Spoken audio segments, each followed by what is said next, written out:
ورحمۃ اللہ وبرکاتہ۔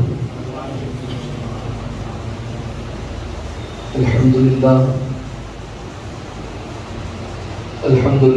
رب العالمین والعاقبۃ للمتقین والصلاة والسلام علی سید الانبیاء والمرسلین وعلى آلہ واصحابہ وازواجہ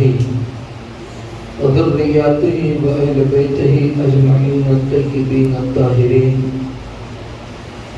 اما بعد فاعوذ باللہ من الشیطان الرجیم، بسم اللہ الرحمن الرحیم۔ ولا تقولوا لمن يقتل في سبيل الله أموات بل أحياء ولكن لا تشعرون۔ صدق الله العظيم وبلغنا رسوله النبي الأمين المكي الكريم، ونحن على ذلك لمن الشاهدين والشاكرين والذاكرين والحمد لله رب العالمين۔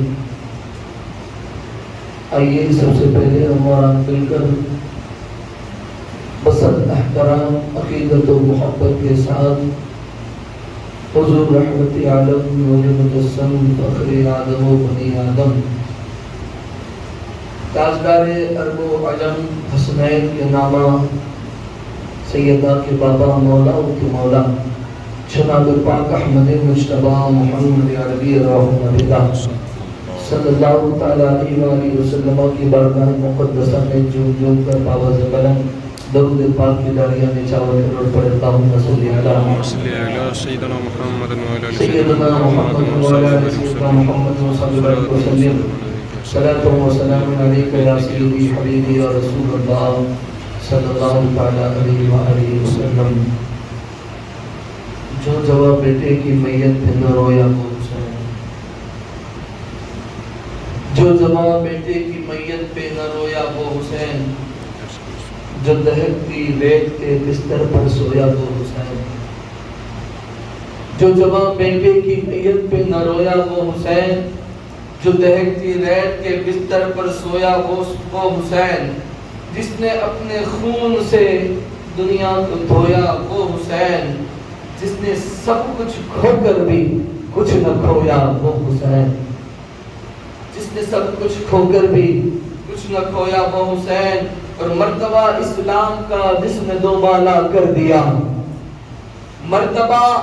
اسلام کا جس نے دوبالا کر دیا، خون نے جس کے دو عالم میں اجالا کر دیا، خون نے جس کے دو عالم میں اجالا کر دیا، شیر کی مانند جو مقتل میں آیا وہ حسین، شیر کی مانند جو مقتل میں آیا وہ حسین،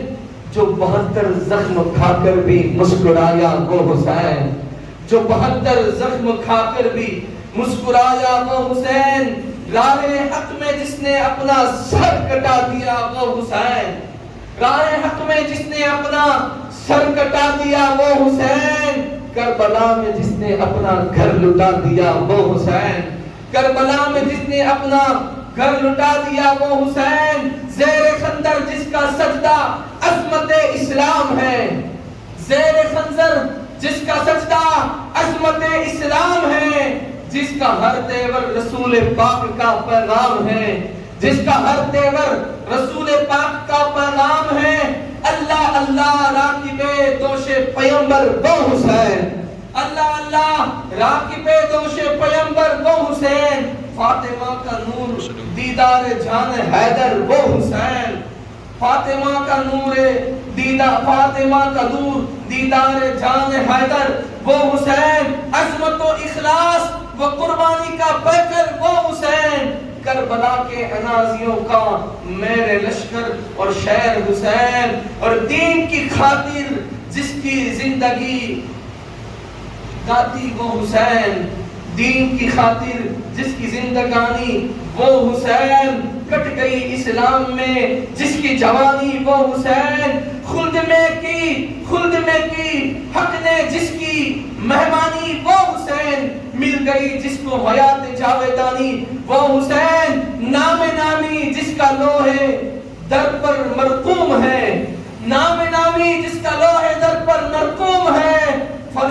تا عرش جس کی عظمت کی دھوم ہے، فرش سے تا عرش جس کی عظمت کی دھوم ہے، اور نہ مسجد میں نہ بیت اللہ کی دیواروں کے سائے میں، نہ مسجد میں نہ بیت اللہ کی دیواروں کے سائے میں نماز عشق ادا ہوتی ہے، تلواروں کے سائے میں نماز عشق ادا ہوتی ہے، تلواروں کے سائے میں۔ عزیزان ملت اسلامیہ، بس چند منٹوں کے سامنے ابھی آپ کے سامنے مجھے بس ذکر سیدنا امام حسین علیہ جدی علیہ السلام کرنا ہے۔ دعا ہے کہ اللہ یہ ذکر ہم شروع کر رہے ہیں، اس کا ہمیں ادب، احترام اور اس کی عظمتیں سمجھنے کی توفیق نصیب فرمائے، اور اللہ ان کی غلامی میں ہمیں زندگی اور موت نصیب فرمائے۔ عزیزان ملت اسلامیہ، خطبہ مسنونہ کے بعد جو قرآن پاک کی میں نے آیت پڑھی ہے، آپ مفہوم تو سمجھے، تاکہ مفہوم سمجھ جائیں گے تو انشاءاللہ دور حاضر کے وہ یزیدی کہ جسے حسین سے تکلیف ہے، وہ اس کو آپ اس مفہوم کا برقرارہ جواب دے پائیں گے۔ اللہ رب العزت اپنے کلام میں ارشاد فرماتا ہے وَلَا تَقُولُوا لِمَنْ يُقْتَلُ فِي سَبِيلِ اللَّهِ أَمْوَاتٌ، اللہ کی راہ میں جو قتل کیے جائے انہیں مردہ نہ کہو۔ رب فرماتا ہے سورہ بقرہ میں دوسرے پارے کی دوسری رکوع میں، اللہ رب العزت کا حکم ہے یہ کہ جو اللہ کی راہ میں قتل کیے جائے تم انہیں مردہ نہ کہو، بل احیاء ولکن لا تشعرون، بلکہ وہ زندہ ہیں لیکن تمہیں ان کی زندگی کا شعور نہیں۔ وہ زندہ ہیں لیکن تمہیں ان کی زندگی کا شعور نہیں۔ پہلے یوں کہا کہ مردہ نہ کہو، اب رب تبارک و تعالیٰ کیا ارشاد فرماتا ہے اپنے کلام میں، سنو وَلَا تَحْسَبَنَّ الَّذِينَ قُتِلُوا بَلْ أَحْيَاءٌ عِندَ رَبِّهِمْ يُرْزَقُونَ، کہ اللہ کی راہ میں جو قتل کیے جائے، پہلے کہا کہ مردہ نہ کہو، اب وہی رب فرماتا ہے کہ جو اللہ کی راہ میں قتل کیے جائے تو انہیں مردہ گمان بھی نہ کرو، خیال بھی نہ کرو، انہیں مردہ سوچو بھی نہیں۔ بل احیاء عند ربهم یرزقون، بلکہ وہ زندہ ہیں اور اپنے رب کی طرف سے رزق پاتے ہیں۔ اور عزیزان ملت اسلامیہ، رزق پاتا کون ہے؟ جو حیات ہوتا ہے، زندہ ہوتا ہے۔ جب انسان کا رزق اس کے لیے ختم ہو جائے تو وہ مر جاتا ہے، اسے موت آ جاتی ہے، لیکن یہاں رب فرماتا ہے کہ وہ زندہ ہے، انہیں تم مردہ گمان نہ کرو، وہ اپنے رب کی طرف سے رزق دیے جاتے ہیں۔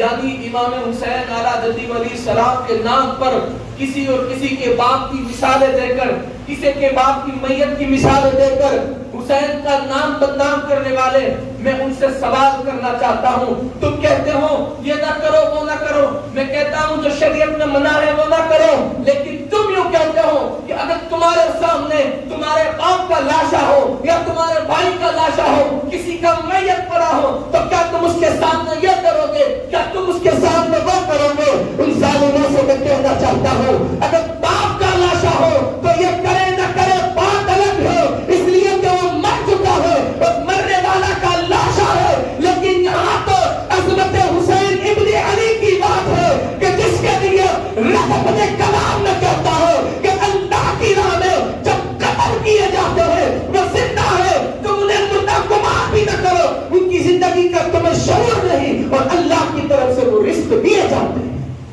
انہیں تم مردوں کے سامنے کمپیر نہ کرو۔ یعنی میں تو یہ سمجھتا ہوں کہ ابھی وہ اتنے نادان ہیں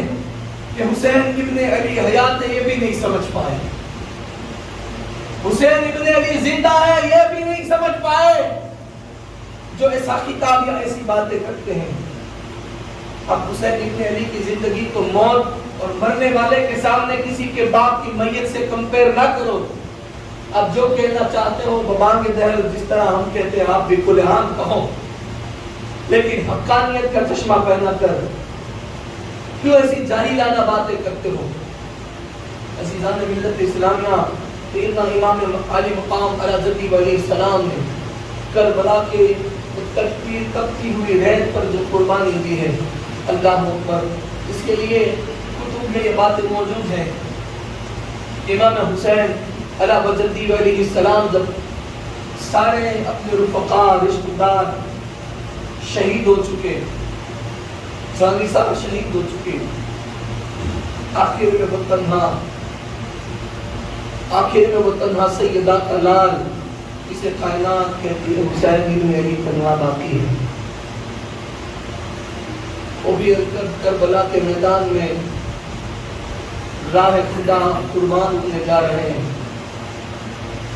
امام حسین علیہ السلام نے اپنے گھر میں آئے, بکسا کھولا, مصری ابا زینب در فرمائی,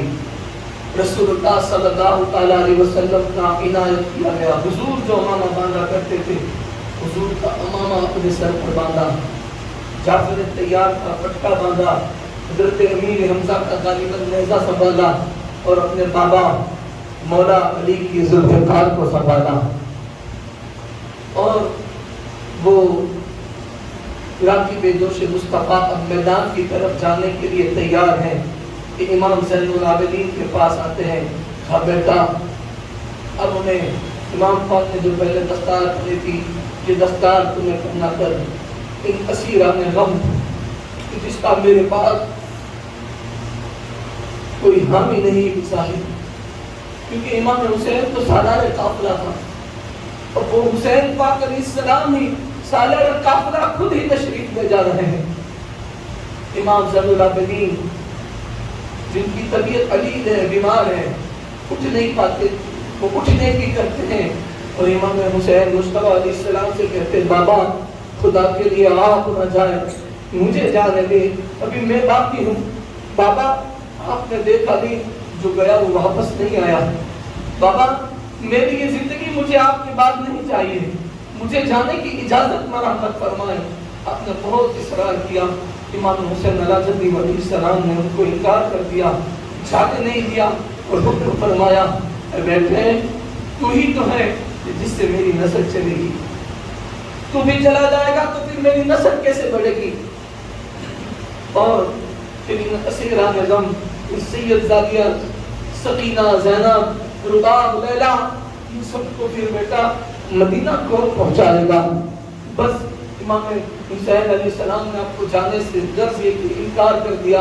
اور پھر امام حسین علیہ السلام نے آپ سے کچھ وصیتیں فرمائی اور وصیتیں فرمانے کے بعد امام زین العابدین علیہ السلام سے فرمایا بیٹے زین العابدین, جب تم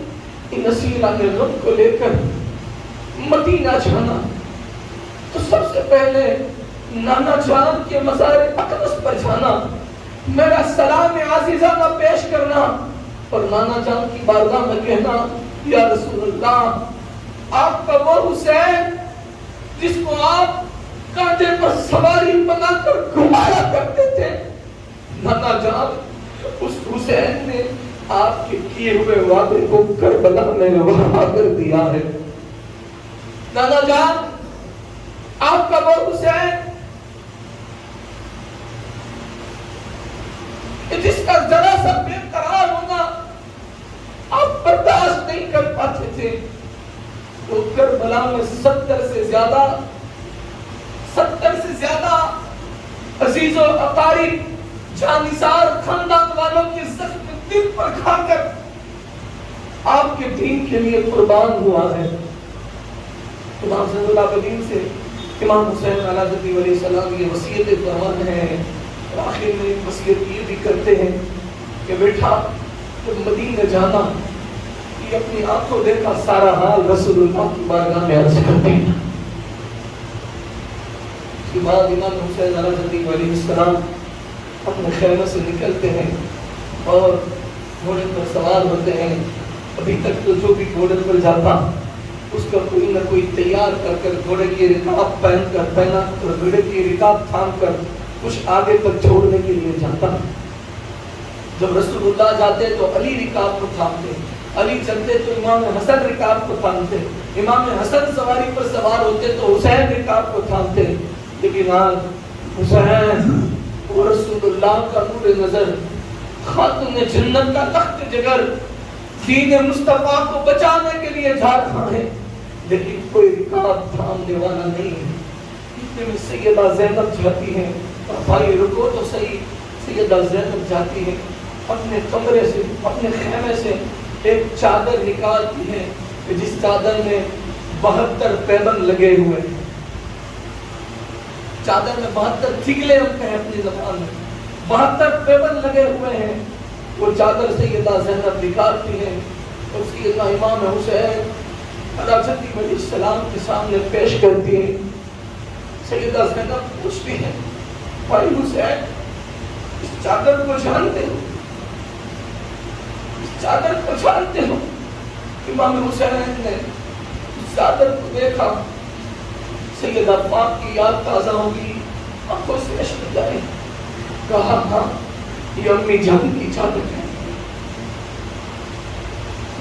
یہ امی جان کی چادر ہے. سیدہ زینب نے کہا کہ جب امی جان کا آخری وقت تھا، ہجر کی گھڑیاں قریب تھی، بھائی حسین اس وقت امی جان نے مجھے یہ چادر عطا فرمائی تھی، یہ حکم دیا تھا کہ زینب جب میرا حسین کربلا میں تنہا رہ جائے اور نانا کے دین کے لیے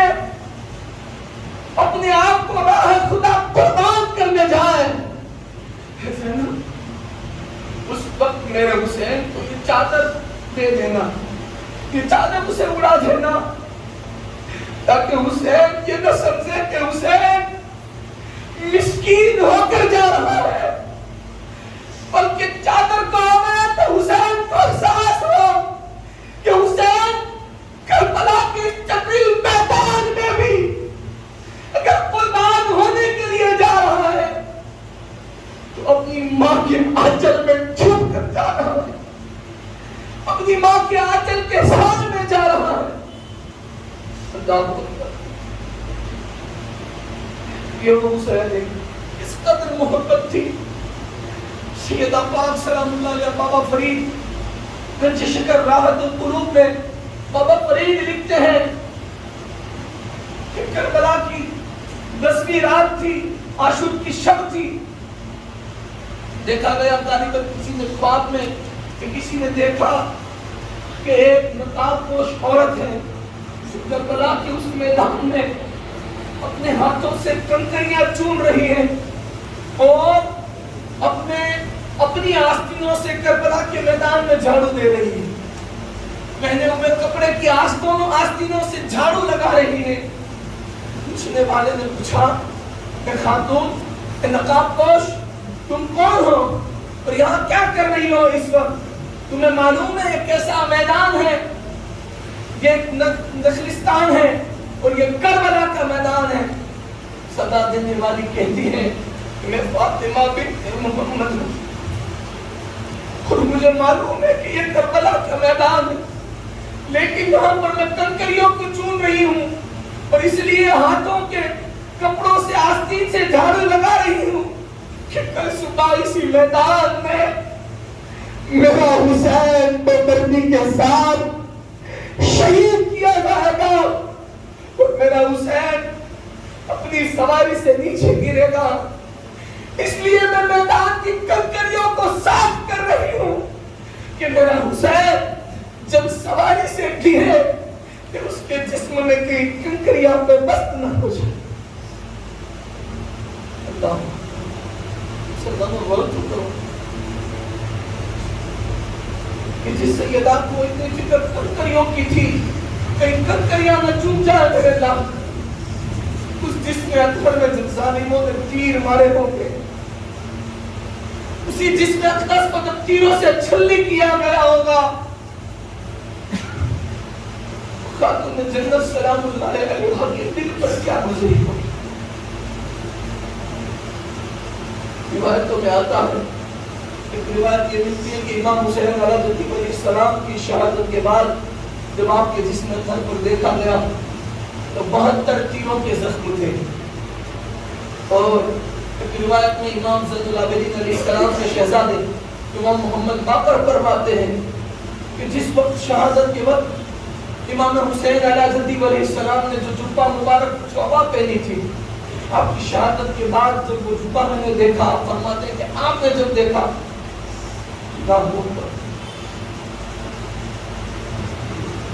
اس میں 300 سوراخ بنے ہوئے تھے. 300 سوراخ. کلے ناصرین کو جب تیروں سے چھلی کیا ہوگا تو ظالموں نے اتنے سوراخ کیے ہوں گے، تب حسین ابن علی کی کیفیت کیا ہوگی؟ اس وقت وہ کربلا میں کنکریاں چوننے والی خاتون جنت کی حالت کیا ہوگی؟ مزار اقدس میں رسول اللہ کے دل جگر پر کیا گزری ہوگی؟ اللہ اکبر۔ اللہ رب العزت ہمارے ذکر کو قبول فرمائے۔ انشاءاللہ تعالی آپ لوگ رات میں 10:30 بجے ٹھیک آ جائیں۔ انشاءاللہ جو ذکر کربلا باقی ہے وہ انشاءاللہ میں 10:30 بجے شروع کروں گا، اور یہ بھی ذکر میں ہو سکا اتنی جتنی میرے جگر میں تاب اور میرے دل میں قوت ہوگی اتنا میں آپ کے سامنے پیش کرنے کی کوشش کروں گا۔ اللہ رب العزت ہمارے اس سارے خیر کو قبول فرمائے اور اس ذکر کو